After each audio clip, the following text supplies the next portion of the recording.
Hi, welcome to Left Foot Media. My name is Brendan Malone, and on this episode of Pandemic Philosophy, I'm going to be talking about the deeper meaning behind the Korean zombie flick, Train to Busan.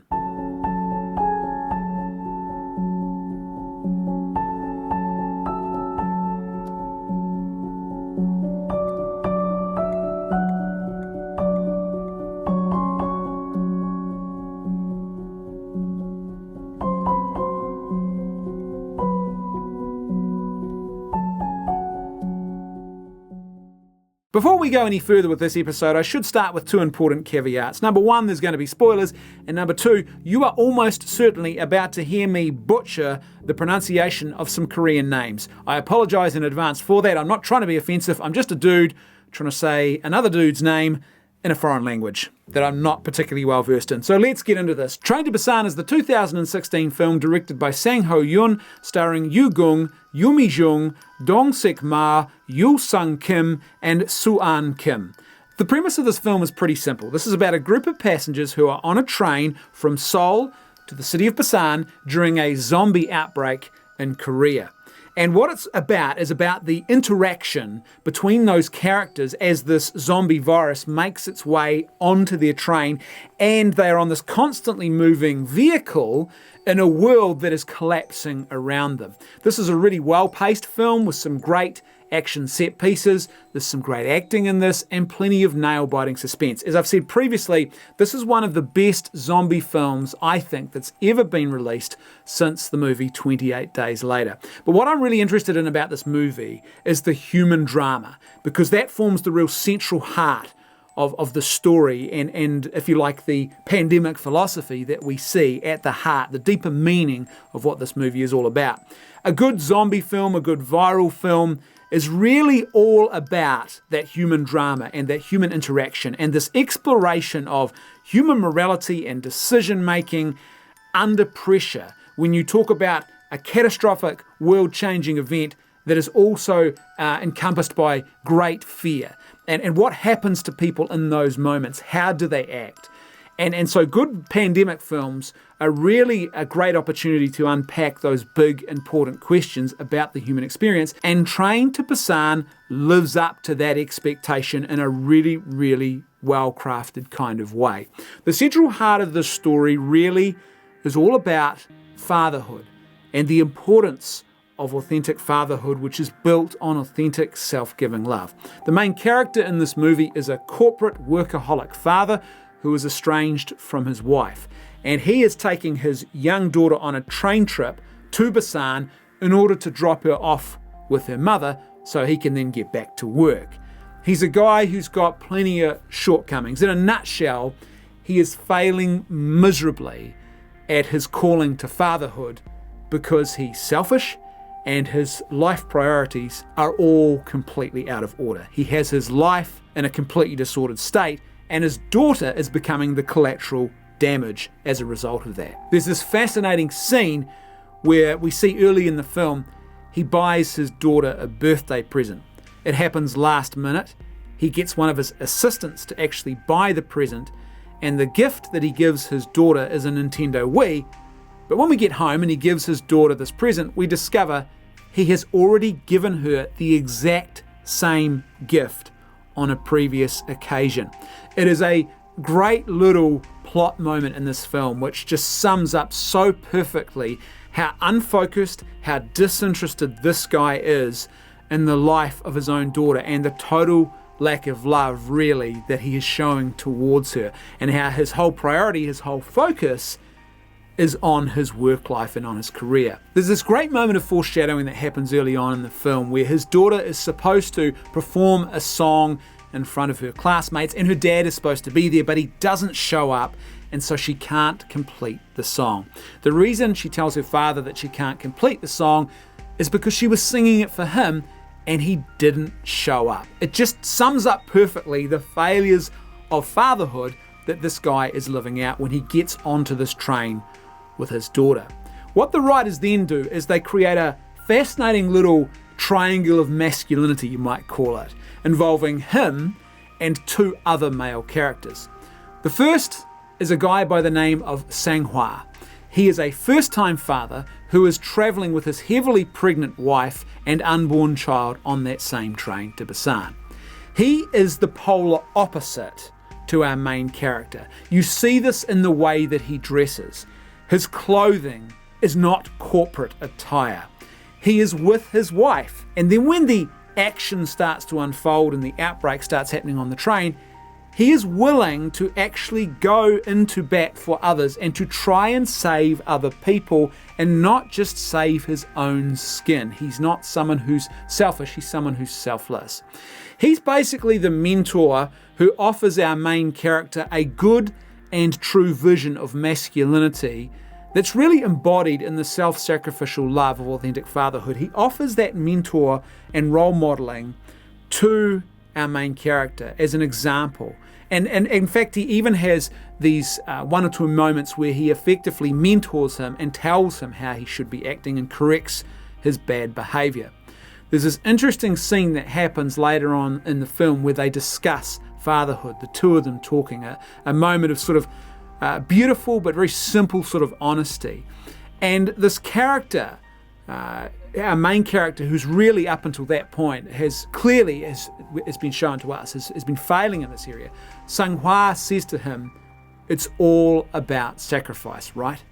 When he's talking about fatherhood, it's all about sacrifice. And that's the truth of it. That's what authentic fatherhood is about. And that's where I would suggest to you masculinity finds its greatness in self-giving love for the good of others, heroic virtue and self-sacrifice that goes beyond the ordinary everyday selfishness that marks our human experience if we don't keep it in check.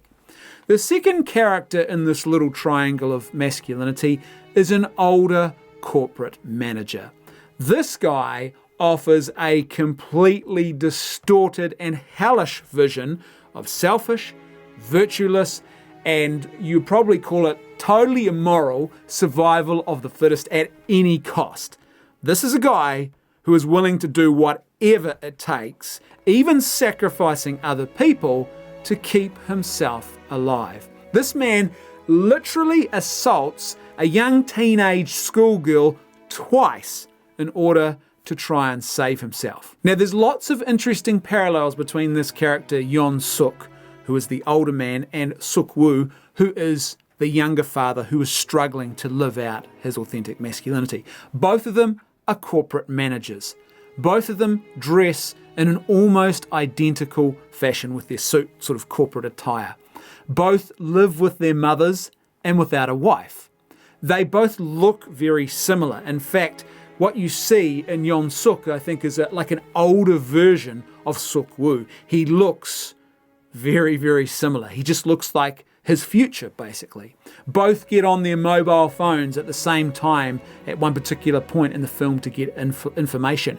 Both of them have influential contacts that come into play during the human drama and the thrilling chase, if you like, as they attempt to try and escape this zombie outbreak and find their way to safety. Basically, as I said, Yeon Suk is Suk Woo's future unless he starts choosing goodness and truth. Unless he changes his way, this is how he is going to end up. There's a bit of a yin and yang type thing going on here too, in the way that there's this interplay between these two characters, and it's really, really well done. They are the only two male characters who survive all the way to the end of the film, the main male characters. There's a group of soldiers at the very end, but they're just sort of very, very, very secondary characters who play a brief role in all of this. But they're the only two male characters who are left at the end of this movie. And I don't think that this is actually a coincidence, because all throughout the film, these two characters, their actions are constantly happening in parallel. There's like a mirroring of each other that's going on with these characters.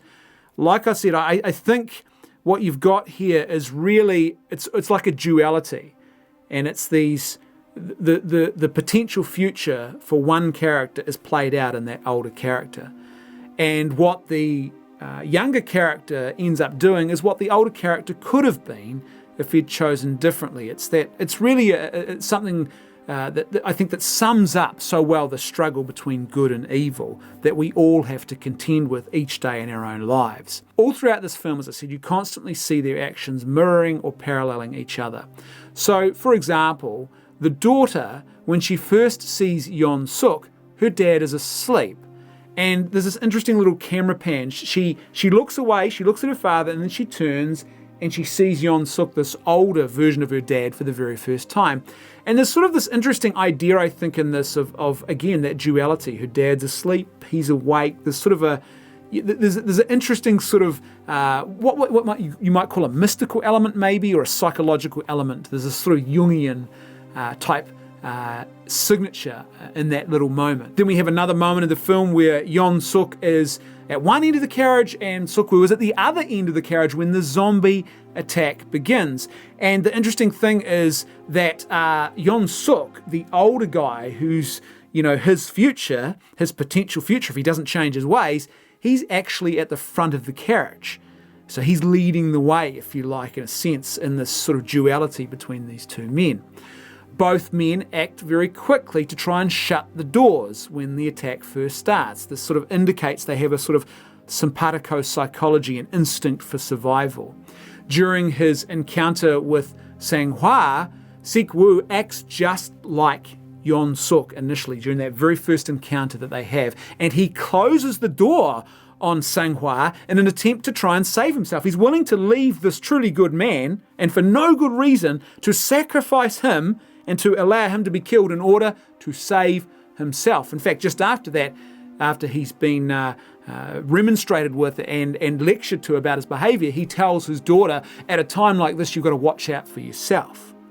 It shows you very much the selfish sort of focus that he has and the way in which he is, there's a duality, there's a real parallel between him and this older character going on. Basically, I would suggest that Yeon Suk represents the temptation to abandon virtue and to fall prey to selfishness that is present in the lives of every single male right up until their final moment on this earth.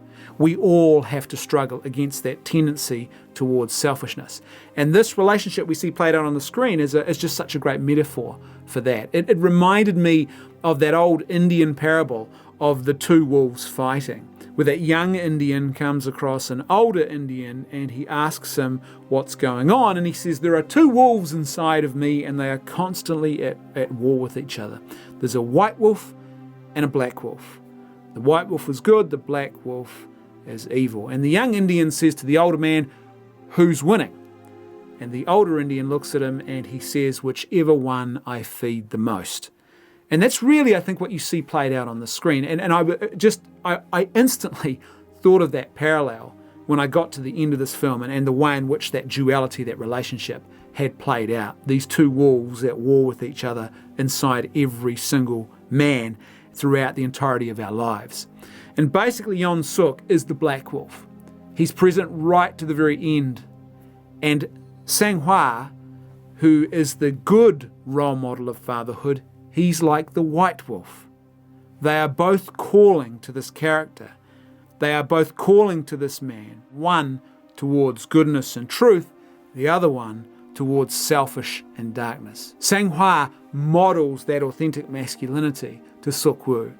And this is an important point because masculinity has to be modeled by men. It's not something you can just pick up in a book and sort of read about and learn like you learn a theory. And no matter how good and heroic the virtue and the love and the commitment in the life of a male who doesn't have a dad present, the life of, say, a solo mother might be, and a lot of those women are doing truly heroic work in the lives of those young boys, there's still something that's incomplete unless there is a male to model authentic masculinity to that child. We need to see it in the lives of other men, and this film just portrays that so beautifully. You see, Sang-hwa not only saves Suk-woo's daughter at one point, but he then also saves Suk-woo by doing the exact opposite of what Suk-woo had earlier done to him. So Suk-woo had earlier closed the door on Sang-hwa and left him for dead in order to try and save himself.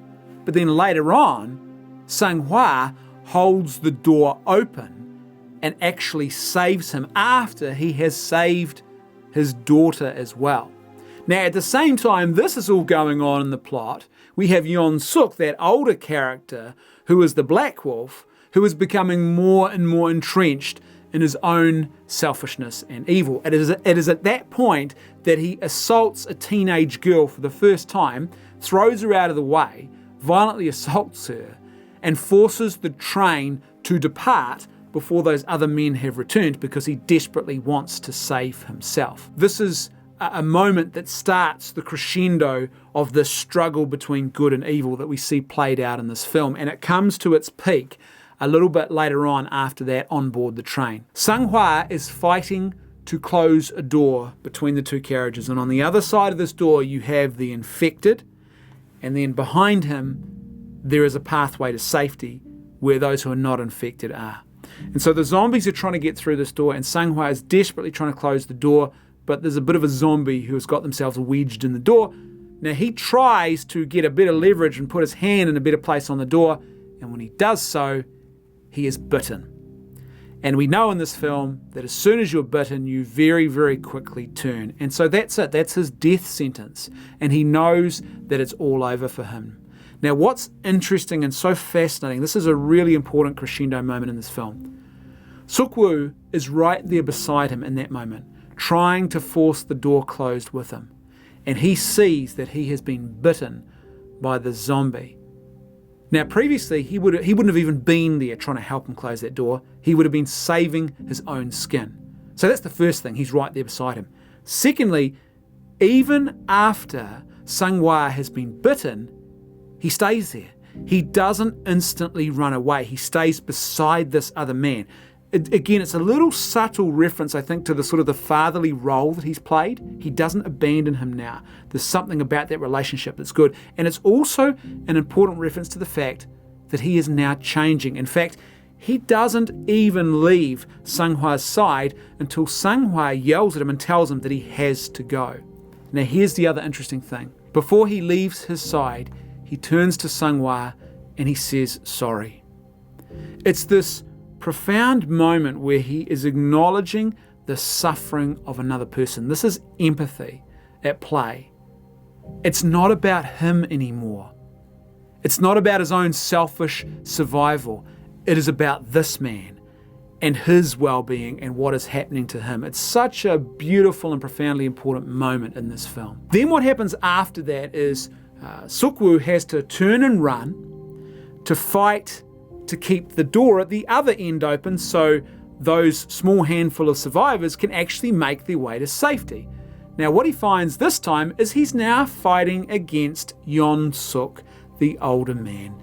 Yeon Suk is fighting with a group of other passengers. He's convinced them to keep the door shut and not to let them in. He is doing exactly what Suk-woo did earlier in the film to Sung-hwa. Things have now changed. But what's interesting about this scene is the battle, the struggle over this door between these two men, this duality, this light and this dark wolf battling away. It takes place over a doorway. It's about that parallel. It's about transition. And it's a very, very powerful metaphor. This really speaks, as I said, about the duality that's going on here. Two men fighting over the same doorway. And what you've got here is ultimately, I think, a beautiful metaphor for Suk-woo and the fact that he is now fighting to overcome his own selfishness. And his selfishness is represented by Yeon Suk, who's the future version of himself, and they are both fighting over this doorway. When he finally manages to get through the door, Suk-woo yells at Yeon Suk and he says, "We could have saved them." Now, you can take that statement as saying, well, we could, as an us, if you hadn't closed the door, then we could have saved lives here. But there's another way to take this statement as well, and that's to focus on the we. We could have saved this. In other words, you and I could have done this.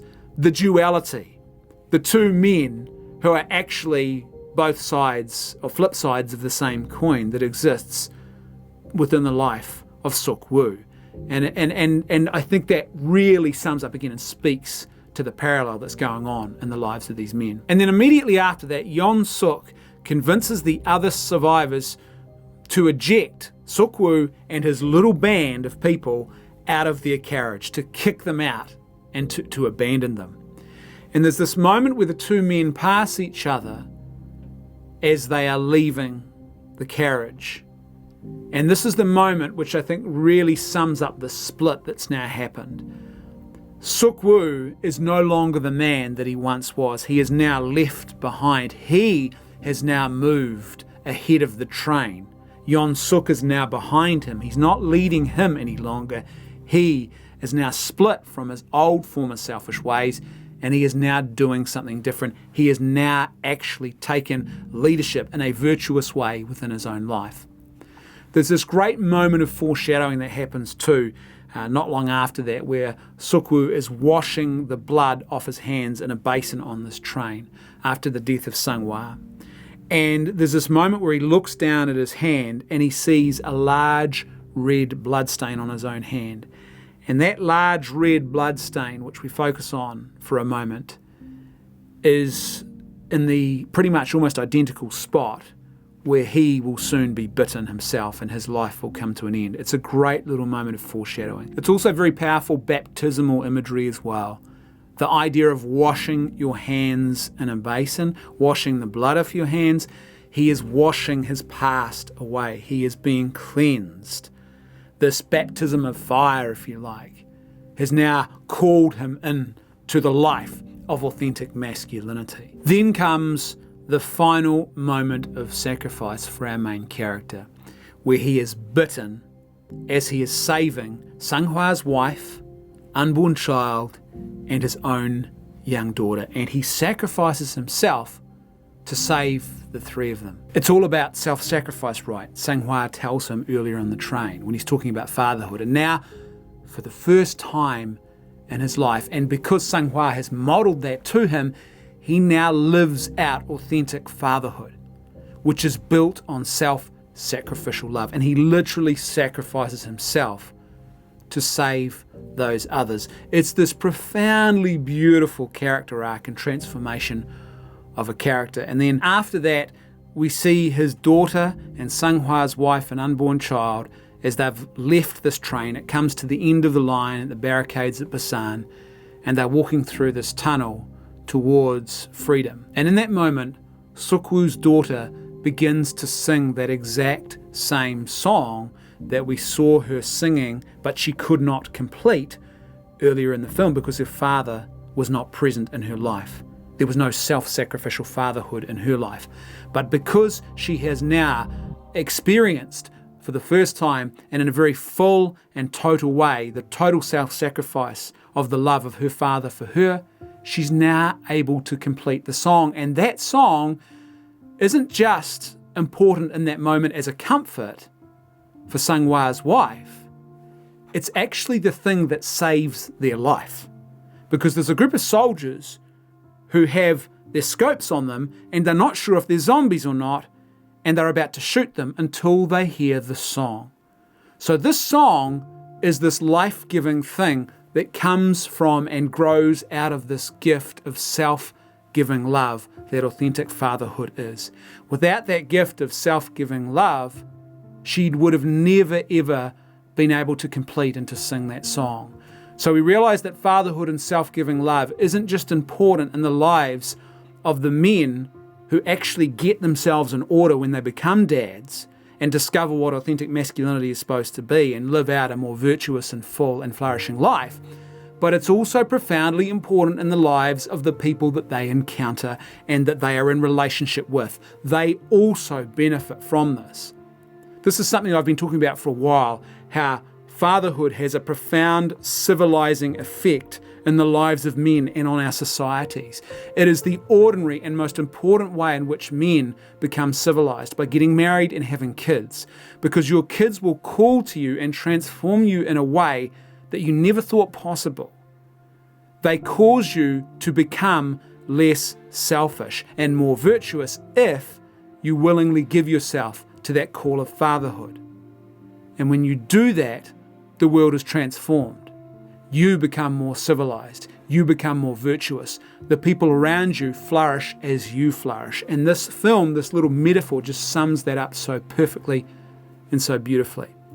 And that is why I love Train to Busan, and why I think it's one of the best zombie flicks that's been made in a while. It's a really well-made film with the action set pieces and everything else, but the deeper philosophy, the deeper meaning that's contained within this film is so very, very important, especially at this particular moment in Western history. Thanks again for tuning into this episode of Pandemic Philosophy, and a huge thank you to everyone who is supporting the channel. If you liked this content and you want to see more of it, then please consider making a contribution. You can find a link for PayPal in the video description below, or at the very top of my YouTube page, or you can also support me on Patreon or Subscribestar. Every little bit helps, and I'm really, really appreciative of every contribution that is made. Thanks again. I'll see you next time on Left Foot Media.